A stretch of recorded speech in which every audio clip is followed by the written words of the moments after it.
If you know, you know. The holy grail of day camp is capturing the sleepaway camp spirit. The vibe, the excitement. What's in the secret sauce? Let's let's ask people named Dan for insight. Smart people who have been on both sides of the border. Here we go. This is the Day Camp Pot. This is the Day Camp Pod from Go Camp Pro, bringing you the best ideas, strategies, and discussions in the day camp industry. You can find our show notes at daycamppodcast.com. The Day Camp Podcast is brought to you by CRS, Commercial Recreation Specialist, go-to source for recreation solutions that will ensure that your camp thrives. Explore their website today at CRS or Rec. CRS is very fun. Scheduling shouldn't be so difficult and take as much time as it does. Come check out Camp Activities to learn all about their scheduling tools and they're specifically designed for camp by camp people. Save time, get rid of the mistakes, and get back to enjoying your summer. Find out more at camptivities.com. Let me tell you about Campfire, the #1 camp database in the world. It has the most robust offerings and services found anywhere. Every feature works together to create a full system that helps your camp office run more efficiently while giving your camp families state-of-the-art communication and financial. Check out the details at campfire.com.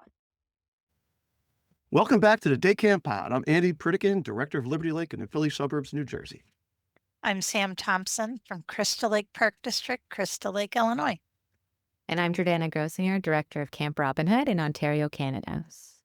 Oh, and I am so excited for this podcast. This is one that we bring back almost every year, almost every season. As a matter of fact, it was episode 1, Sam. Yep. You recall that? It was episode 1 with Kurt Jackson. Hope you're out there doing your escape room somewhere and listen to this, Kurt. So, yeah, I went to sleepaway camp. I didn't go to day camp. I then started working at a day camp, and I was just like, wow, like, we need to give this a little more excitement and all that kind of thing. This isn't just daycare. This is some sort of higher level, like hard to define kind of excitement thing that we're trying to put in here. And, it was funny. I was at the day camp conference a couple of weeks ago, and both camps we were at were just like, yes, we're like sleepaway camps without the sleeping over kind of thing. And everybody likes to say that. And some people pull it off to different degrees. So the question is, like, what is it? We've had some great people in the past on, and we are joined today by 2 great people, happen to be named Dan. And I want to introduce Dan Johnson first. He's from Kennelin Camps. He's one of the great people that I've met since becoming a Wake member. That was since the pandemic, basically. And Dan, actually, we had someone from Dan's camp on a ways back, but he's from a very interesting camp organization. So Dan, why don't you tell us about it? Tell us about Kennelin. Sure.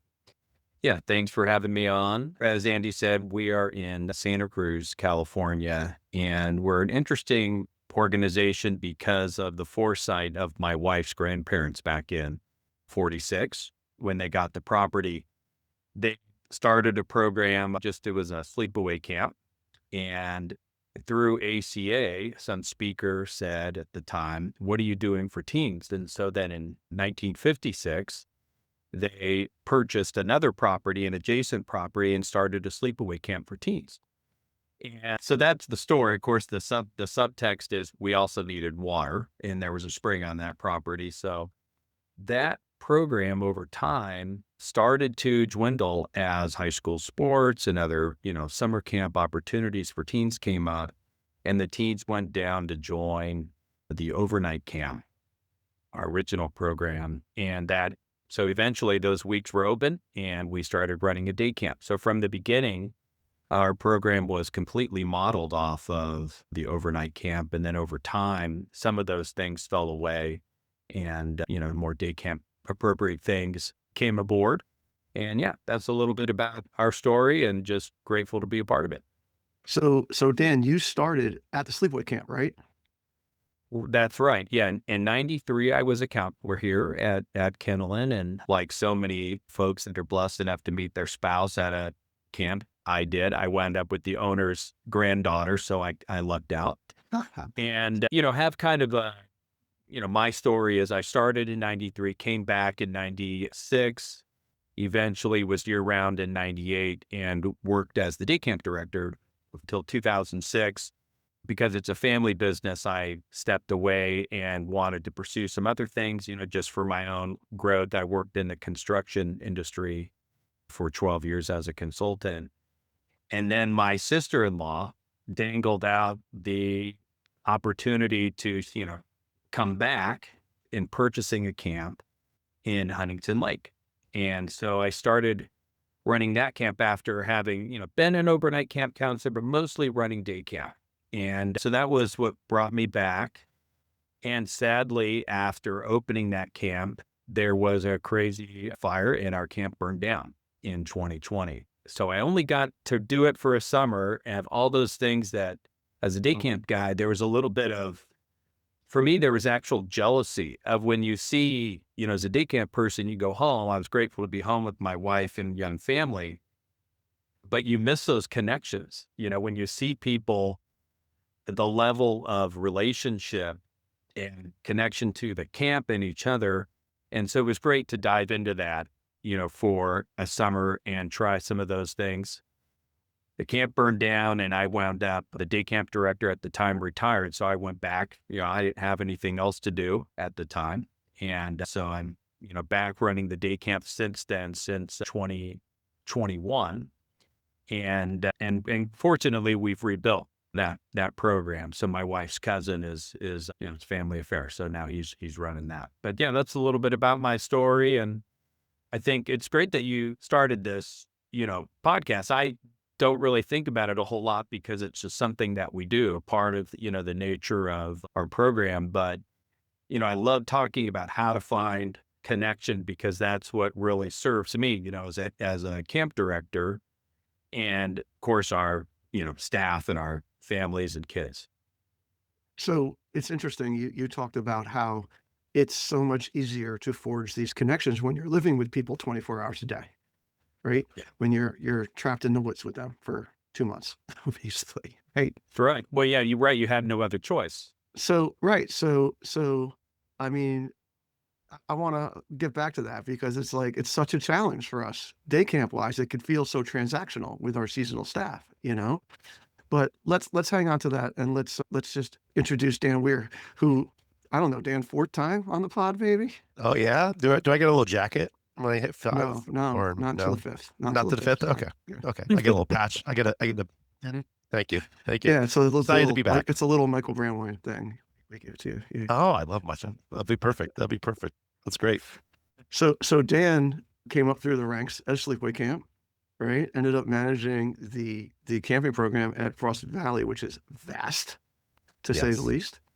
And then I'm sort of summarizing this, Dan, because you've done it before for us. You're good. You're good. And then found himself overseeing day camps on Long Island.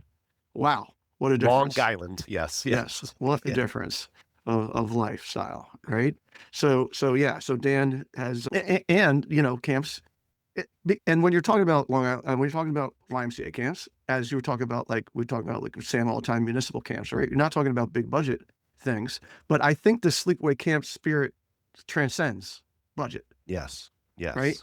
So let's get back to what Dan said, because I just think that's an interesting thing we've never touched upon, right? So how can we as day camp people forge these kind of relationships amongst our seasonal staff like you get when you live with people out in the woods, right? Any ideas on that? Any thoughts on that? It's so funny that I was nodding feverishly as Dan was saying that, because I think whether I'm visiting, beautiful New Hampshire overnight camp with a 100-year-old property and 3 family generation legacy, and versus camp ran in a church basement on Long Island with Camps R Us, everything boils down to relationships. If the campers and the staff know each other, that the staff knows the families, I generally find a really great camp experience. And that is ultimately the essence of what we're trying to pin down here, is the feel, and not feel transactional, but feel like we really know these children and we really know these staff, and that we're all growing together in this community. And that is ultimately, I think, the core element of getting away from either the Y calls it child watch, where you just drop a kid off for a few hours, or child care, where you have people rotating through, but you actually have something where you get to see development and growth. And development growth can be through silly games. It does not have to be like a well articulated impact plan. But that I like was feverishly nodding when Dan was saying that, and I'm so happy Andy kicked it off this way. Yeah. So now, Dan, pretend you're an 18-year-old staff person, okay, hired to work at a day camp, and you show up 5 minutes before your morning meeting, right? Then the kids start getting dropped off, okay, and now you're on this Ferris wheel or this merry-go-round, okay, for the next 7 hours, and now it ends, and okay, great day, okay, and then some people go off to their second job at Walmart. Right. Some people, they just go home and take a shower and sit in the beach, which is smart too. So what are some best practices you've seen, and Dan Johnson, you can pop in, and Sam and Jordanna too. Like, how do we get that feeling for the staff to actually know each other? Because let's start with that. Okay. Because Yes. kids, they're getting plunked together in a sort of like school, and they're just sort of feeling it that way in a way. Right. And we're giving them these exciting experiences, and that's cathartic and all that. But staff, they're so focused on their jobs when they're here, right? We don't want them. Hey, stop socializing, get back Yeah. to your kids, you know? But I think it starts with how you group them together during the day. We try to make sure in each age group of camp that the counselors aren't just hanging with one other counselor for their softball game or whatever every day, that we're making sure they're rotating, getting to know each other, and having to run some stuff together so that they are a little more bonded because they're doing the job together. They're not in their own little tower all day long. And we'll do things like breakfast, to try to, because you're right, after camp, they're tired. They just want to get out of there. But it's taken some years for the camp directors. Each one has taken it a little differently, where they will do social events after camp with their camp counselors. And some of those events have become tradition. And so the culture when they're hired is that, yeah, we all go to this place for trivia once a month or every week or whatever. So they don't have to go, because that's the hard part with day camp. You can't make them go to those kind of things, but it becomes part of the fun that they get to go to some stuff after hours that is purely just social. And each one has their own tradition. Yeah, and I think sometimes it starts even earlier when you're trying to sell the job to our staff. Like, I think in terms of day camp, which is a little different than overnight camp, people, and young staff, when they're applying to overnight camp, they have this vision of what they're going to. And they're looking at other overnight camps because they've made the decision to work at an overnight camp. I find in the day camp world, people are shopping around for different day jobs. So that could be working at retail stores, at food stores, things where they can go home at the end of the day, or those Walmart jobs. And you want to make day camp so appealing to them. So we've really leaned into selling day camp as the best work and social experience that you can have this summer, because we're directly in competition with those other jobs that often are paying more than we are as well. And so I think leaning into the social side of this experience, which a lot goes to your organization and structure of how they're grouped, of how they're going to get that engagement from their peers, right? You're going to be working with people the same age as you. You're going to be giving back and really digging into what that social experience can look like, I think is maybe the foundation of how we build those connections and where we start. Yeah. And just Georgiana, can you just quickly touch on something you've mentioned before, the things that you guys do weekly with the staff after hours? Yeah, so we have a weekly staff meeting, and through COVID, it's had to go online a couple times. But even this summer, we had a few in-person staff meetings, which is how it used to be. Like when I was on staff, we loved those in-person times. You can see the value of them just connecting with each other without the kids there, right? Which is so special, which at an overnight camp, oftentimes you'll get that during the staff recs or evening programs when all the kids go to bed and just the staff get to hang out. So creating some of those opportunities. We also have some of our senior staff run socials for our guys. And so we'll carve out sometimes on weekends where there's an outing that happens, or they can come back to camp when no kids are there. And those opportunities are just so nice for them to carve out, just to enhance that social experience for the staff. Yeah, and I remember we had Stacy on from Banner Day Camp, and they do a similar thing there too. I think like every Wednesday, the staff gets back, and we're logistically challenged, right? Because I know you guys go into Toronto, right? And we go into Philly, and I have staff that live on the other side of Philly that do not have cars, right? That rely on our transportation for them to get here, and it's logistically very difficult to get them in person after hours. But I think, like Sam said, setting up these things that just sort of sometimes they happen organically. Oh, we're doing karaoke every Thursday night at the corner bar, kind of thing. Like those things become epically important socially to people. So what we've been trying to do is try to put as much intentionality into stuff like that. And basically I gave a budget to my middle management people and said, hey, listen, you need to take your people out, okay, within the first 3 weeks of camp. Because I don't want this like to be like the last week of camp thing, and then you realize how nice everybody is, right? So within the first 3 weeks of camp, you need to take them out somewhere, and here's $100 or $150 for appetizers, all right, and take them somewhere, and that has been successful. And then we try to do like a 21 and over thing at the end of the summer, and we try to do a thing for younger people. But again, it's logistically hard when you're at day camp when people live all over the damn place. But I'm curious, Dan, since you literally went from a sleepaway camp into a day camp situation, like, what's your thoughts on this? Dan Johnson. Yeah, well, I think all of those different camps have figured out ways to do that. I mean, those types of things with staff, it's when they're there also giving them that level of support and relational connection so that they in turn feed the kids. And what one of my big takeaways from having done the same job twice, here I am on my second go around, is what I love to tell people is it's like we've all been saying, just comes back to relationships. So that means as a director, I need a person who is hyper focused on that. So again, I wish I remember all these speakers' names, but another shout out to an ACA staffing conference. I now have a person that's their job of when the staff show up, they're out there ready to go. They're not involved in logistics. We don't, with them get out of here, go out there and be ready to go. Their title is a head counselor, but they're there to get the groups in a cohort based off of their developmental age that they're serving so that they can have micro trainings and if nothing else, sharing best practices each morning so that they're smaller groups. I think that's one thing that we find in the overnight camp setting is, when I was running Huntington Lake is that there's a group over here kind of hanging out at the pool table, the kids are asleep. There's somebody over there at the ice cream fountain or whatever. We have these awesome perks that I got put into place.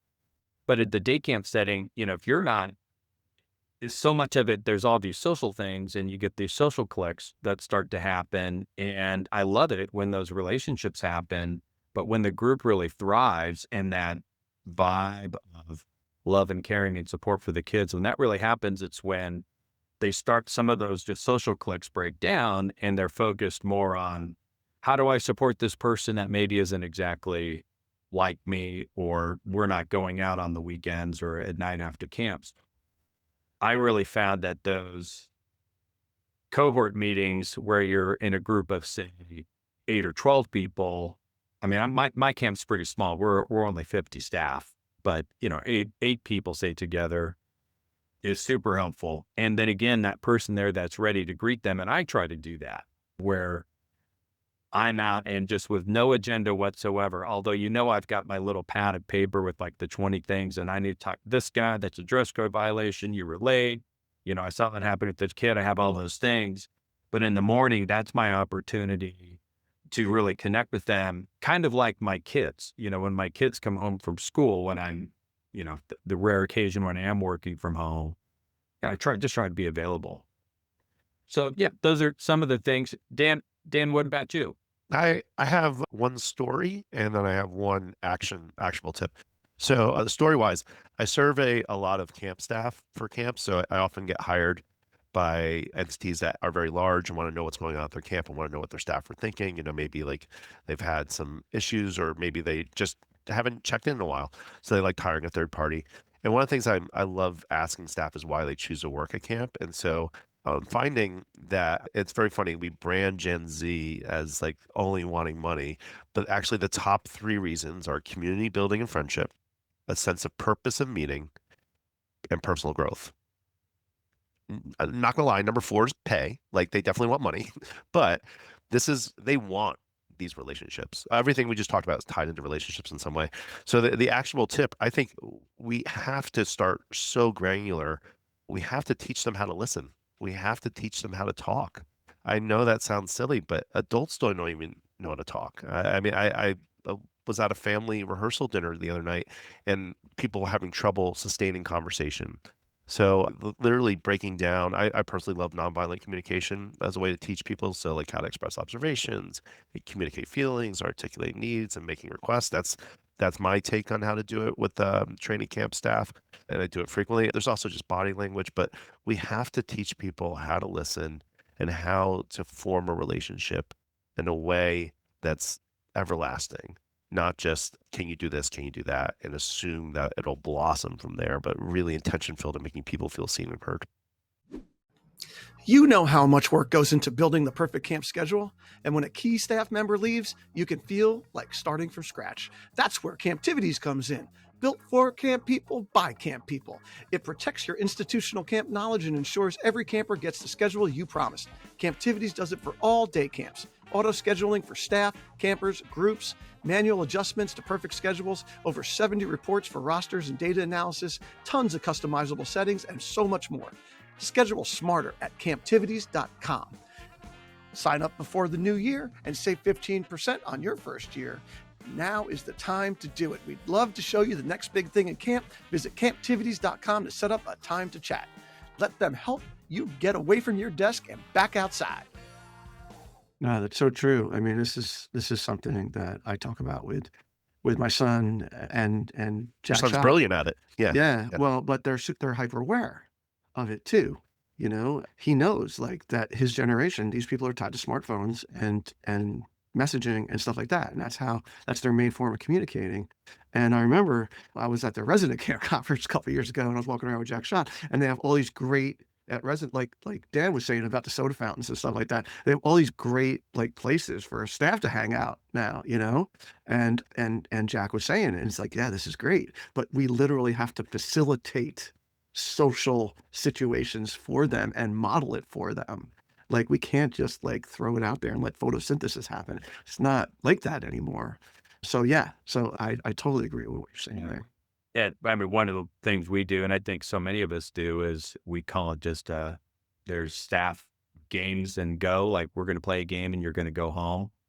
And then there's games and grub where we're going to provide pizza. You know, I only have 3 buses. I mean, Andy, you would love to live in my world with only 3 buses running around and 200 kids. But so when you put that stuff on the schedule, right, then it happens. I kept thinking organically, maybe something will happen like they did at the overnight camp. You know, when I was a counselor, it's kids are in bed, we're going to play a soccer game, and just having that type of opportunity where we're a non-competitive camp. And so it's great for the athletes to get out there and finally do something, or, hey, we're going to do some ceramics or something like that. So we've become very intentional. It's here's your summer calendar. Here's the dates. I know you've got other stuff that you're doing. Put this on your calendar now to hang out. Yeah. And I think this highlights a really big difference between day camp and sleepaway camp. It's that unstructured, like free choice time, because I know, so at Robin Hood, we have a sister overnight camp, Camp Walden, and we had this program. It was a home and away program. So you do 2 weeks at Robin Hood at the day camp, then you'd go 2 weeks at Walden. I grew up at the overnight camp as well. And so I was like, yeah, I can do the 2 weeks here and a 2 weeks there. Day camp is so structured, and that's more of my vibe personally of like, I love very type A. It's also younger people generally too. Yeah, but I was like, okay, I'm loving this day camp piece, but we took the kids, so we were on the kids were in the same cabin, and then they traveled with their cabin to overnight camp as like a stepping stone. So then we took those same kids to the overnight camp. I had such an issue as a staff member. It was ingrained in me that you had to be on the kids all the time, right? But to be on top of your supervision at that level, as you are expected at day camp, the transition to be a staff member then at overnight camp was really, really challenging because of how we're used to doing things in that day camp setting. So the idea that the kids would wake up before the music went off before breakfast and go on their own to the playground and just roam was like, oh no, who's watching the kids at 7 a.m., right? Because in our day camp setting, we're not used to that. We're teaching our staff to keep your head on a swivel, be always on, and different things like that. So I'm wondering how maybe we've seen that manifest at day camps of how to facilitate that unstructured time. Dan, you've given great examples of like actually planting it in the schedule. But with 4-year-olds, right, it looks different than with the 13-year-olds in our day camp settings. But how else have we seen that come to life in our day Well, I think preschoolers are used to free play, right? They do it all the time, unstructured play. I think the harder part is when you get older than that, because those kids are so used to being structured, being told what to do by grown-ups all the time, right? So I have, because I've just been doing this for a while and I've seen a lot of camps, and I visit sleepaway camps all the time. And going back to Banner Day Camp in Chicago, when I went there the first time, the first thing that freaked me out was that everybody got off the buses, and it was a lot of buses, all right, way bigger than Dan Johnson's camp, right? And they just free played until this music started playing, and then they all went to the big amphitheater and started the day. But for that first like 20 minutes as the buses were coming in and stuff like that, it was like the most beautiful thing ever, just seeing kids playing and stuff like that. And I was sort of like Jordanna saying when she went to visit the sleepaway camp the first time, I was just like, holy crap, like something bad's going to happen, you know? And I was walking around with Brad, Stacy's brother at the time. He passed away, unfortunately, but he was just like, yeah, like you think about a sleepaway camp, you raise the bar of expectations on behaviors, right? And the problem with day camp, and the reason why people freak out about free play, is because we treat them like prisoners. And then you're going to unlock the cell and let them go. And of course, they're going to go bonkers if you do that. So you have to give them these opportunities of unstructured time. So, we've talked about free play before. We had Kelly from California, and she was, her camp's like all unstructured time. Like kids thrive in unstructured time, but but as day camp people, we have to intentionally actually program unstructured time. And then I know, because I have it in my program, everybody's got unstructured time at Liberty Lake for a period, 45 minutes. The staff are like, what the hell do we do? We're so used to telling the kid, and it's just like, play a zone defense. It's hard for them to get that balance of I'm still watching, but I'm not intervening in every situation. You've got to let the kids solve some problems on their own or make up their own rules for the game and stay out of it, but don't walk away or don't get on your phone or don't, so getting that balance between I'm still watching, but I'm not interrupting them. Yeah, to me, that's the difference between day care and day camp, right? What makes us camp, and when I say camp, I think the prototype is sleepaway camp, right? So what makes us day camp is that we are giving the kids, I'm going to quote my partner from Southwoods, Jeff Gould, we're giving the kids agency, right?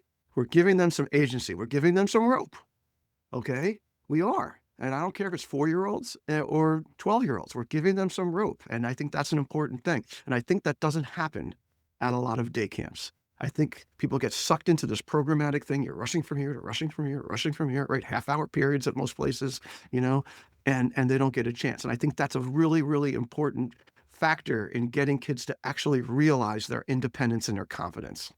Can we talk about Jeff Gould's quote there for a few seconds? Yeah, agency, sure. Yeah, so kids actually, it's documented that kids actually have 3 needs that are distinct.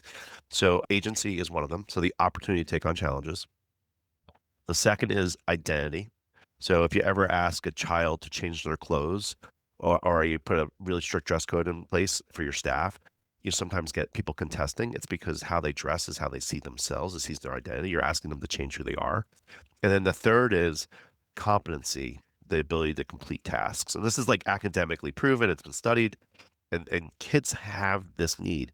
Yet we as a society continue to take agency out of kids' day after day. People are shocked to know that my one kid bikes to school as a late elementary school kid. I'm like, no, you could do it. Go for it. Like it's okay. Like they have to be able to take on challenges. It's just so important, regardless of any program. And if they don't take on a challenge, they get bored. It's like challenges equal fun. And yeah, so agency is much more than just a sleepaway camp or day camp thing. It is an essential need for children.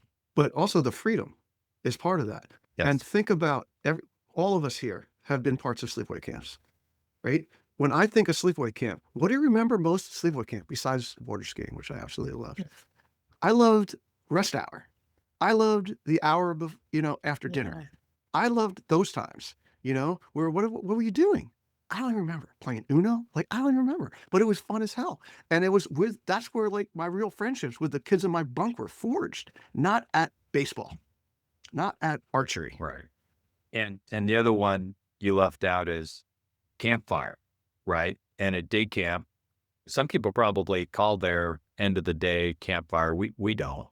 We call it closing circle. I'd like to have a different name, but so many people come back to campfire, and why is that? Well, you're getting entertained by your peers. There's jokes, there's skits, there's themes, there's songs.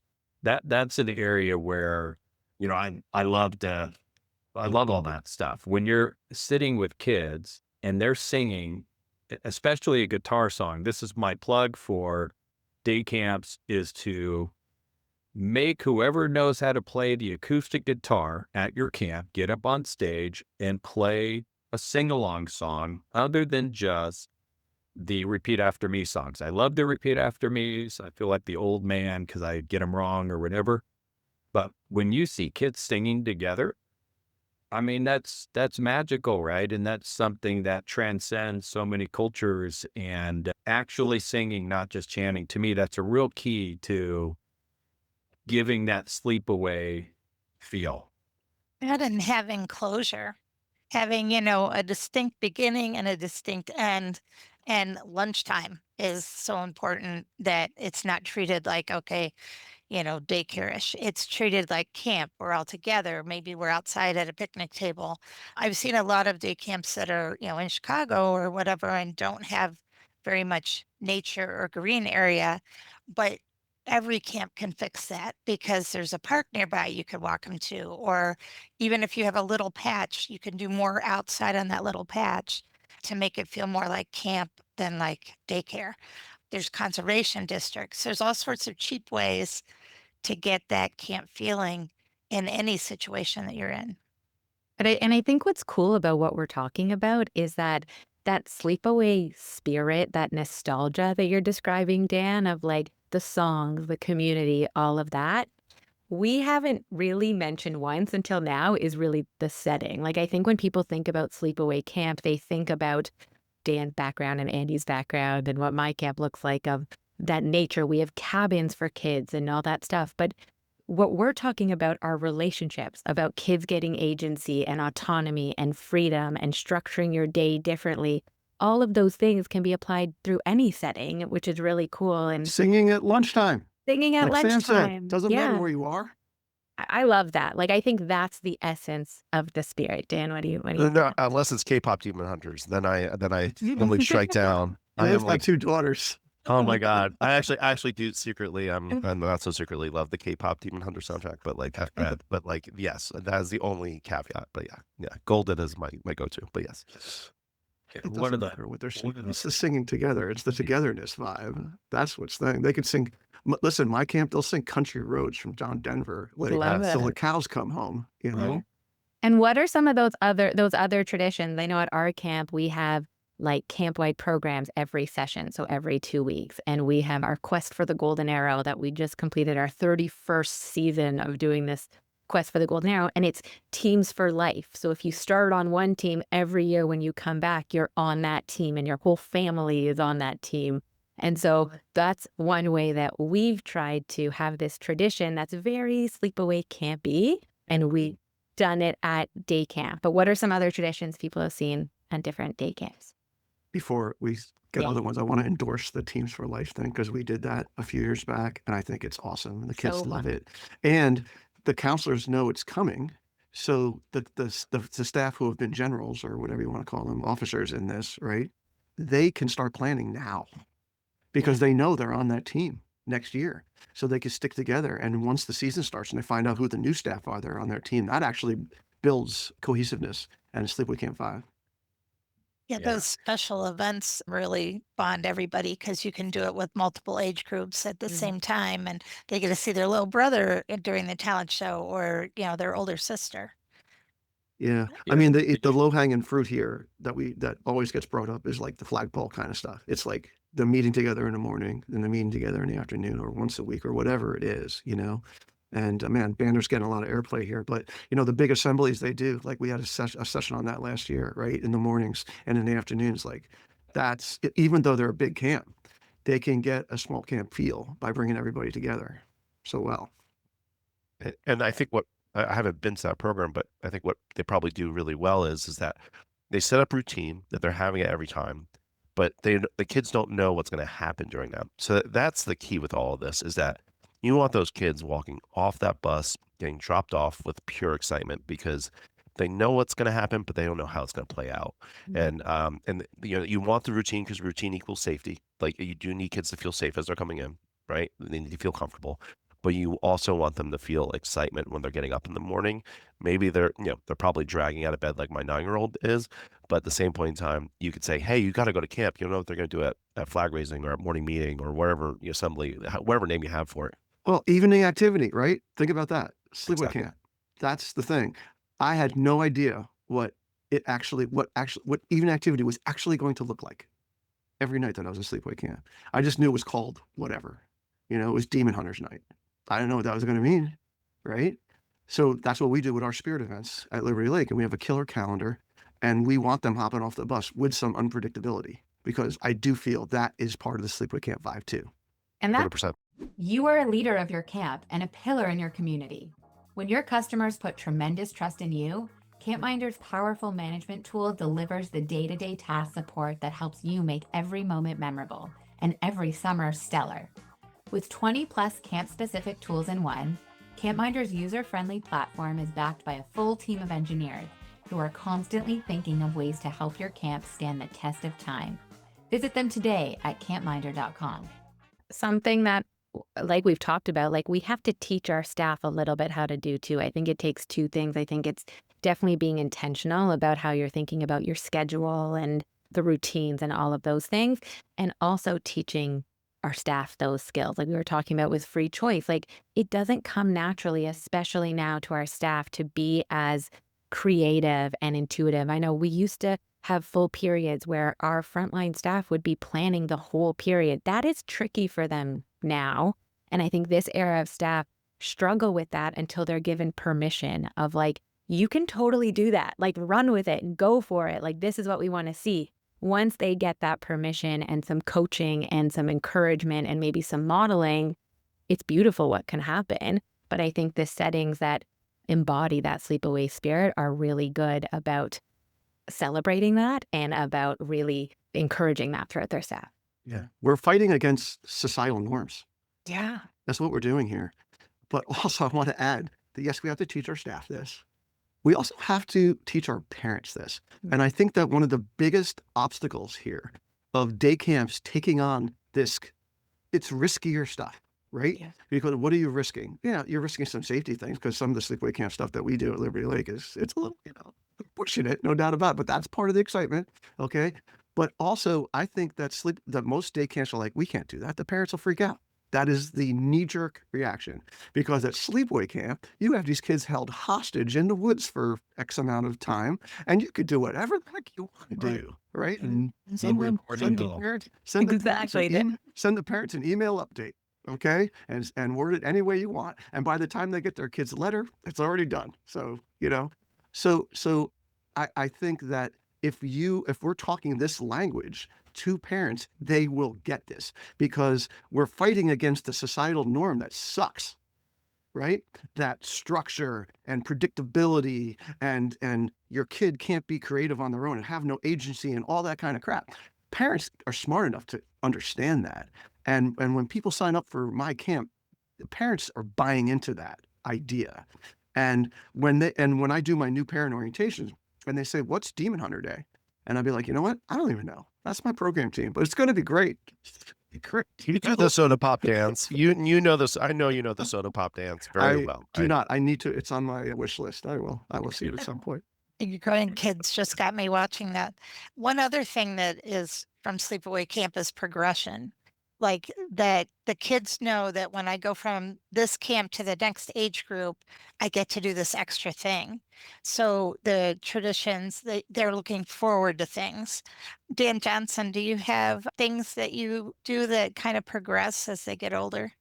Yeah, it's so much of it is less about a skill progression like in fencing, say, and more about, do we feel safe for you doing fencing? So sure, as they get older, there's more choice, more activities that they're exposed to. Our current structure is more of an A-B, so with fencing, you can go to crafts or you can go to fencing. Choose what you want to do. You could go to BMX or you could go to climbing. So there's some, giving kids some, little micro choices there. Yeah, that's how we've done it. One thing I was going to say back to kind of the unstructured play, and I'll say this will be the first time Kendall has said this on a podcast, but I tell my parents there's 90 minutes on Friday morning where I don't know where your kids are. And I've said this on a wake call, and I've had some people, kind of. I applaud you. I applaud. I think some people maybe messaged me and said you're totally irresponsible, but I tell parents, haters, keep doing this for I don't know how many years, 80 years. We just did our 80th summer, and we have a thing called free choice. There's no signups. It's here's what's available. They can go do a s'more for 5 minutes. There's another easy thing for day camps. Find a way to do s'mores during your, make a sleepaway camp feel. But yeah, for 90 minutes, you can go do a s'more for 5 minutes. And then if you want to be in the pool the rest of the time, have at it. You want to go to the ropes course, you're going to do the fencing tournament, go for it. I don't know where they are. So if you come and ask where they are, we'll eventually find them. I mean, we're on 450 acres of redwoods. And so it's a little intimidating, but I just encourage people that not everything needs to be a clipboard and distilled down to, whatever it is. It's, those days of wandering and coming back home after dark and yelling at my parents would yell at me, dinner, and we'd come running, right? Those are, I was fortunate enough to live in a neighborhood where, cars aren't running by. But so that's some of those things, back to the feeling of overnight camp is how do we do that? How do we give those kids that feeling? And so that's a piece that we continue to hold on to, that 90 minutes of hope this works out. And I love it. Let's just reiterate that to our listeners. Okay. For those of you that are scared to do free play kind of things, Dan does it with 200 kids on 450 acres of redwood. Okay. And hasn't lost a kid yet. All right. So that's great. I freaking love that. I gave a tri-state session on free play about a decade or so ago, and probably told the story before. And I'm explaining what we do. We do this. Every division has it for a period, and we're not on 450 acres of redwood, so it's 60 acres of borderline pine barrens. But one of the people from a prominent camp raised her hand and said, "I don't understand. How do the kids not kill each other during this time?" That was her reaction, right? Because again, if you're coming from a frame of mind of that, you have to be on top of the kids, right? There are day camps that the kids they're so followed, they probably follow the kids into the toilet, like literally, like making sure, like they're so on top of, don't let these kids hurt themselves, hurt anybody else, and all that kind of stuff. And it is a balance. And it's funny as hell, Dan, that you were getting messages from other day camp people calling you irresponsible, because it's that same train of thought. It's so hard for day camp people to sort of break away from that thing. And especially, we were talking about the setting. Okay. Your setting is ridiculous, Dan. Okay. But going back to like Dan Weir's day camps on Long Island that he was, that are in buildings, much of those things, right? You can still figure out a way to do some kind of free play, even if it's in 4 different classrooms, and you choose what you're going to do. Like you could simulate this kind of thing. And if you're committed to give them the agency. By the way, those are good in the microwave. If you're in an inner city camp, you could do a plate of s'mores in the microwave and they'll still be excited. I think it's really good advice for especially young camp directors too, or new camp directors. That thing you're talking about, Dan, with the clipboard. Like everyone's so tied to the clipboard. I know even in my own career of like everything needs to be structured. And the more that I relaxed on some of those things, the better everything ran. And when they can look at, I mean, as a camp director, you're always on watch. People are always looking to you for the cues of how things are going. And if you're really tense and wound up with that clipboard of everything needs to be on this structure, it doesn't really give your people the chance to shine and do the things you actually want them to do. So if you're sitting there with that clipboard and then you're frustrated that they're not being creative and relaxed, it's an apple tree thing, right? And so I think that it's really good advice to say, we've got this, like we can do this. And once you set up the system around it, let the rest of it unfold. And that's such a wonderful example of how it can happen so beautifully.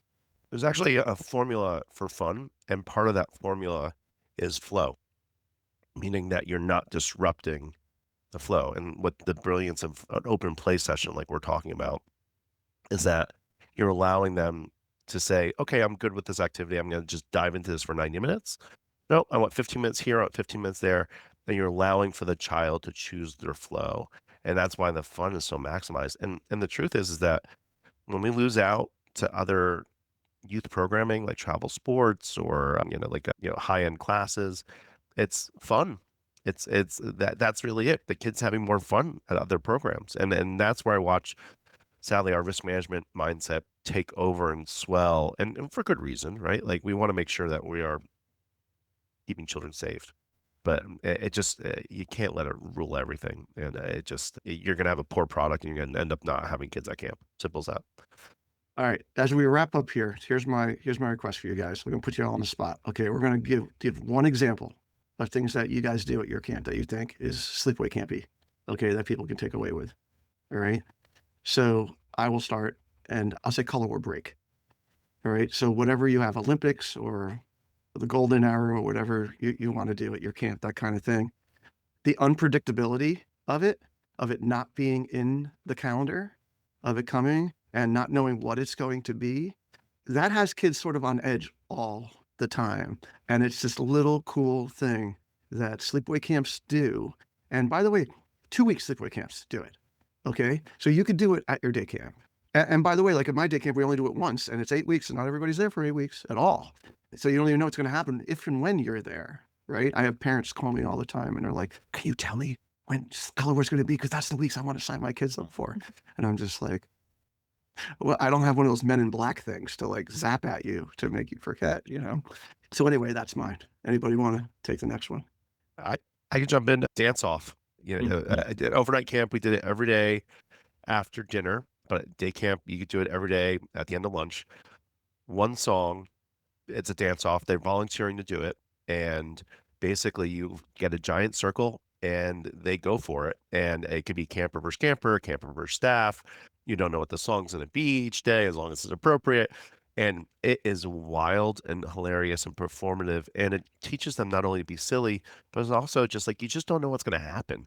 Like there is an element of like, what is going to play out in this moment of like, is it going to be provocative? Is like a curse going to drop on the song? Like all these little like wild card features, but also it just creates this community because we're all watching something together, and then everyone can participate because even, the performative and music, it gets difficult. People get self-conscious, but everybody's watching TikTok and everyone can do a dance with a hand motion, so like there's just ways that everyone can participate. So I really love dance offs. Yeah, I visited Camp Southwoods this summer, and I've visited them a few times, and that has been a historic thing. That like the end of lunch, they have this like normal dinner or whatever, and then it just turns into mayhem for about 10 minutes, and it's unbelievably powerful and energetic, and the kids walk out of there completely jazzed. So yeah, that's great. That's so fun.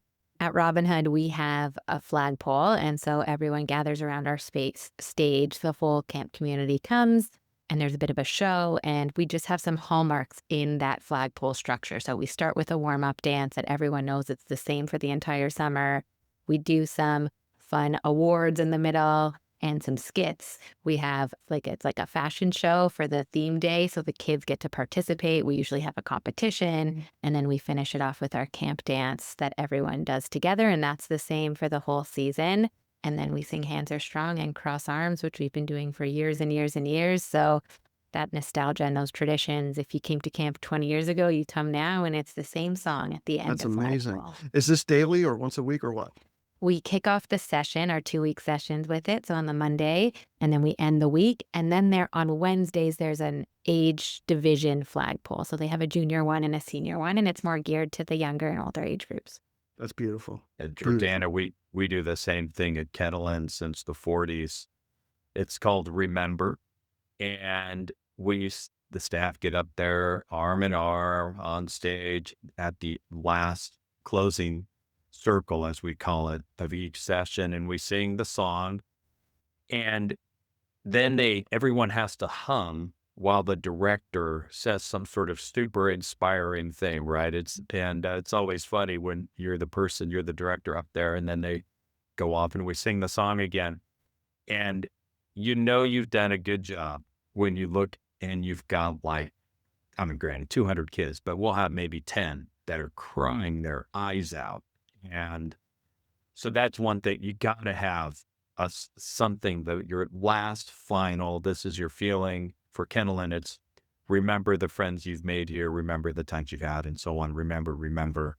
And it just gives me goosebumps to even thinking about it. And when you see those connections and like you said, having done it now 80 summers, and we do that at each camp. That's one of the things that helps tie us together. Because the day camp and the overnight camp, there are some differences, but that Remember is a strong touch point for us.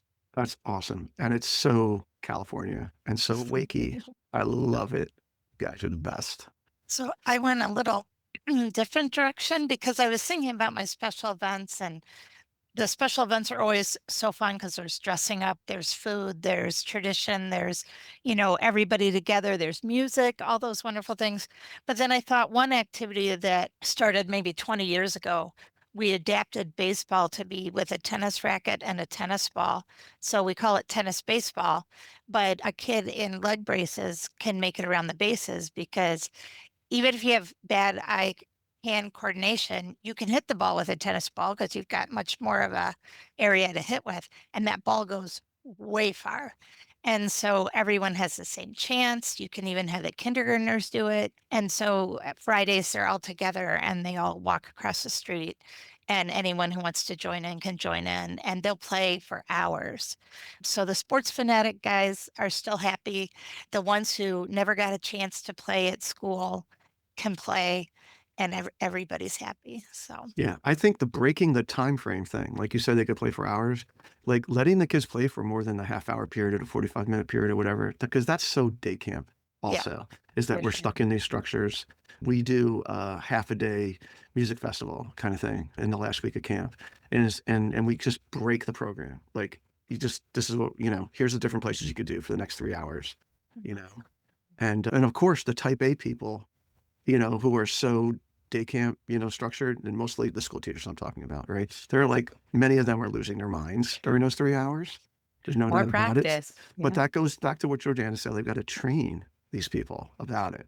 Can I and just they add one more thing before we wrap up? I think we've talked a lot about traditions and nostalgia and all these amazing things, and just jumping off Sam's piece about inclusion too. Like, even when it comes to traditions, a really cool thing about the Sleepaway spirit are those traditions, and we're trying to incorporate those in our day camps. But we do have more new campers than Sleepaway camps traditionally. And we cycle through different sessions more quickly than at Sleepaway camps where they're staying for longer. So I think something we prioritize is bringing people in on what those traditions are, so that you don't have people being lost when everyone's crossing arms. Like, I remember one summer I looked out, I'm like, okay, well, those staff don't know that they can sing and cross arms with the person beside them. So since then, we've created videos with the lyrics so everyone knows. We send it out before to the families and the staff so they can practice those before, so they're not coming being like, well, I don't fit into what's going on here. Because I think in the past, it was always like, you'll just learn, it'll be fine, like da-da-da. But it's a different world now, and I think we need to be more explicit about that hidden curriculum piece. I think that's my number one takeaway of this period. Thank you, Jordanna. That is so true. We created a Liberty Lectionary Oh, that cute. lists a lot of these things for the whoever the type A people are going to read these things. But I think the videos and all this kind of stuff we can communicate with our people much more and train the staff beforehand. Don't take it for granted. I think people who have been at a camp for a long time we're such victims of doing this. So thank you for that keen awareness. Dan Weir has to officiate a wedding in a few minutes. I do. With his stuffed Cousin up Carly. with his Yeah. stuffed up face. Right? This poor All guy. good. All good. I have Um, enough Afrin and I'll be good. Yeah. Thank you. But Dan, I just want you to plug what you do because I got your newsletter today and it was wonderful. So you should all subscribe to Dan's newsletter. So tell people how to do that and what you do. Yeah. We'll put it in the show notes too. So I actually have two businesses. One is Day Camp Community. So I work with 72 YMCA day camps through 9 associations across the country, providing ongoing education support. So we even have free events from time to time. So you should 100% sign up for the newsletter. That newsletter comes out every Monday. And there's a plenty of camps that are not Y camps that are signed up to it. I could see who signed up, and there's J's in there, there's municipal, there's independent day camps. So feel free to sign up. It is pertinent to everybody, but we are specifically speaking a Y language when we write the letter. And then of course there's memberships for Y day camps only. And then the other is Immersive First. So Immersive First works with summer camps and nonprofits. The easiest way to think of it is that we provide support services, everything from staff training to fiscal management. And we have a newsletter that comes out every Friday. That newsletter, we particularly have been focusing on how hard it is to find the established camp director, executive director, camp professional. There's so many different titles for it. And that comes out every Friday, and that's free as well too. Awesome. So you'll find that in the show notes on daycamppodcast.com. I also just want to throw in there really quick. We talked about campfires. We're going to do a podcast at some point about day camp campfires because I had a great conversation with Ben Esposito about this, what they do at Camp Alvernia.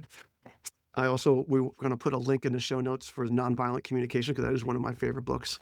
Also, Dan mentioned that. 50 Dan years old. mentioned it. It's still it's slaps. phenomenal. Yeah. It's phenomenal. Every camp professional should read that thing. And we want to thank our friends at Campminder, Camptivities, Commercial Recreation Specialists for bringing this podcast to you. If you like what you hear, subscribe, damn it. All right. So thanks for listening and making yourself a better Day Camp Pro. You can go to our website, daycamppodcast.com, for all our contact info, including our new friend Dan Johnson from Kennel and Camps. All right. And we'll be back in 2 weeks with another episode of the Day Camp Pod. The Day Camp Podcast is brought to you by Go Camp Pro and the Go Camp Pro Podcast Network. Find a podcast for camp professionals of every age and stage at gocamp.pro/podcast. Thanks for listening, friends.